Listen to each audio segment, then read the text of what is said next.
5, 4, 3, 2, 1, 0. Liftoff.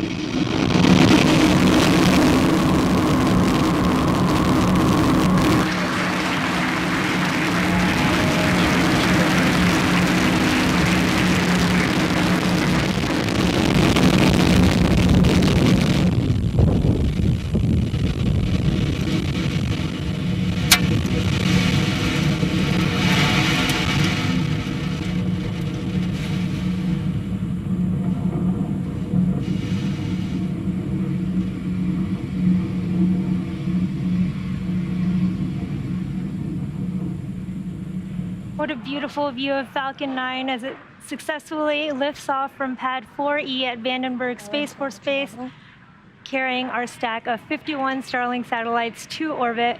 Now, moments ago, we throttled the engines down in preparation for max Q, or maximum aerodynamic pressure on the engines, and that is coming up in just about 10 seconds here. Supersonic.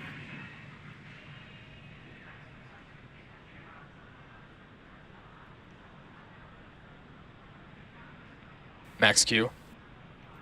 We did just pass through max Q, and in a minute we will have 3 events happening in back-to-back in rapid succession, and that's main engine cutoff, or MECO, stage separation, and second engine startup 1. Now, first main engine cutoff, or MECO, this is where all 9 M1D engines will shut off to slow the vehicle down in preparation for stage separation, where engine chill started. Where the first and second stage will separate, with the first stage making its way back down to Earth for landing, and the second stage continuing on its journey to the third event, or second engine startup 1. And this is where the MVAC engine lights up and propels the second stage along with the Starlink satellites to orbit. We're about 30 seconds from main engine cutoff, and you can see that beautiful plume of the rocket as it is soaring in the sky.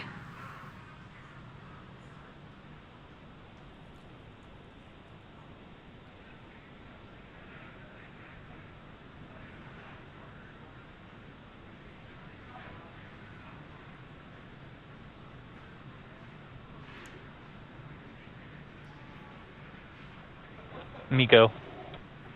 You can see the light from the engine.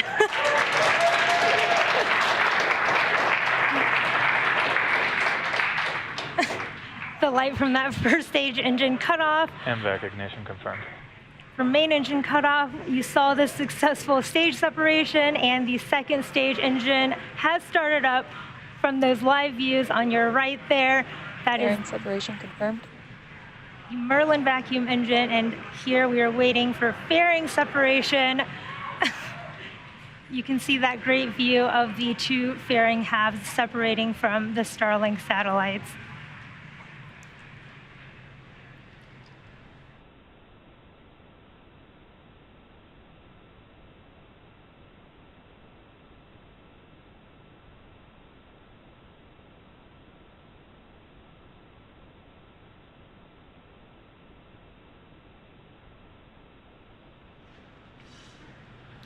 Today's flight marked the 24th time SpaceX has reflown the Falcon fairing halves since November of 2019. And again, this was our second flight for one of the fairing halves and a third for the other half. And we'll be attempting to recover the halves again today using our recovery vessel, NRC Quest, which previously supported Dragon recovery missions. You can see stage 2 here with the MVAC engine lit up and carrying our Starlink payload to orbit. And with the stage 2 headed towards its targeted drop-off orbit, stage 1 will be executing 2 burns in order to make its way back down to Earth. The first is the entry burn, where 3 of the M1D engines will reignite, and this helps to slow the stage down as it re-enters the upper part of the Earth's atmosphere. The second burn is the landing burn, and this is a single engine burn that brings the vehicle speed down rapidly in order to land on the drone ship.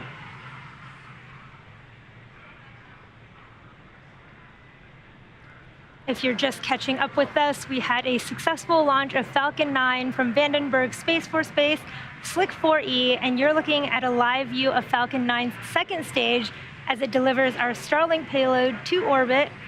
Both vehicles are following nominal trajectories. Both Stage 1 and Stage 2 are on nominal trajectories right now, with Stage 1 is cruising back to our drone ship, Of Course I Still Love You, in the Pacific Ocean, sorry.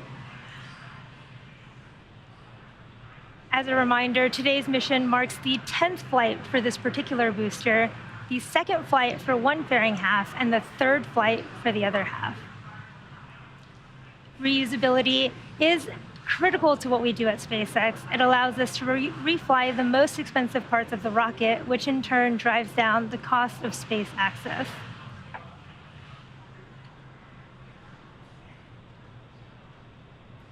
Now, the Stage 1 entry burn should be coming up here in a little under a minute, and this will be a 20-second burn of that first stage. Some of you may know that Falcon 9 is named after the Millennium Falcon from Star Wars, and the number 9 indicates the number of Merlin 1D engines on the first stage.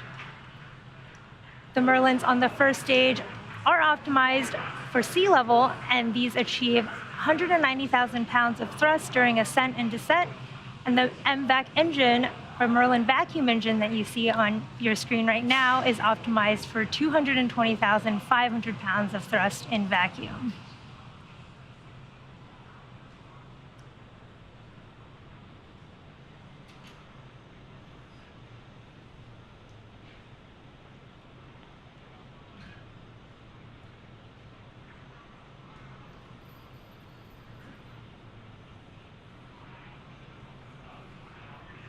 Stage 1 entry burn startup. What a cool view on your left of the Stage 1 entry burn startup there. This is a 20-second burn of 3 of the Merlin 1D engines of the first stage.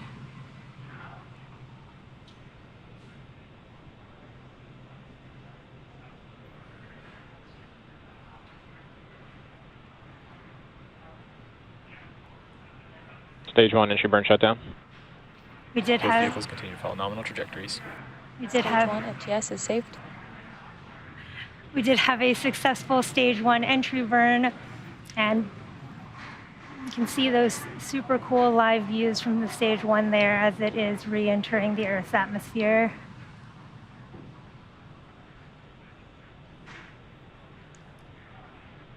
We can't quite make it out from those Stage 1 views, but there is a lot of soot on that first stage of the booster, and that is because the rocket-grade kerosene, or RP1, that is used as a fuel in Falcon 9 is carbon-based, and when it burns, it generates that Stage 1 soot. transonic. And then as the booster approaches its landing site during descent, it does this long re-entry burn, which we just saw, that slows it down prior to re-entering the atmosphere. And when it re-enters with its engines first, the booster actually flies through its own plume, which deposits the Terminal soot guidance. on the rocket. Now, Stage 1 landing burn should be starting here very Stage shortly. 1 landing burn. Stage 2 FTS is saved. Stage 1 landing burn has just started. That is our drone ship, Of Course I Still Love You, in the Pacific Ocean.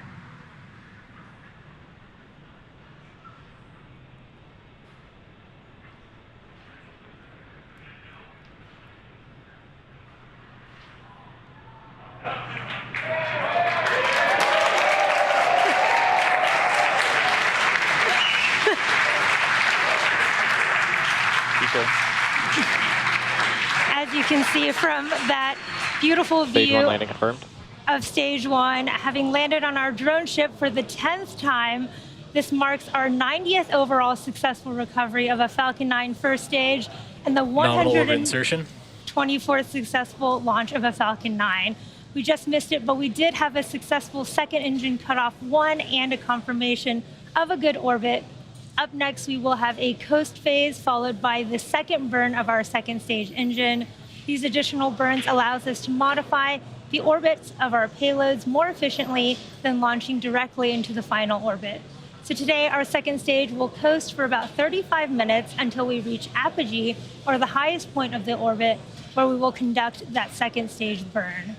You can follow the progress of the second stage with this animation showing where we are around the Earth, and we'll see you back here at T plus 44 minutes, 30 seconds for our second engine start too.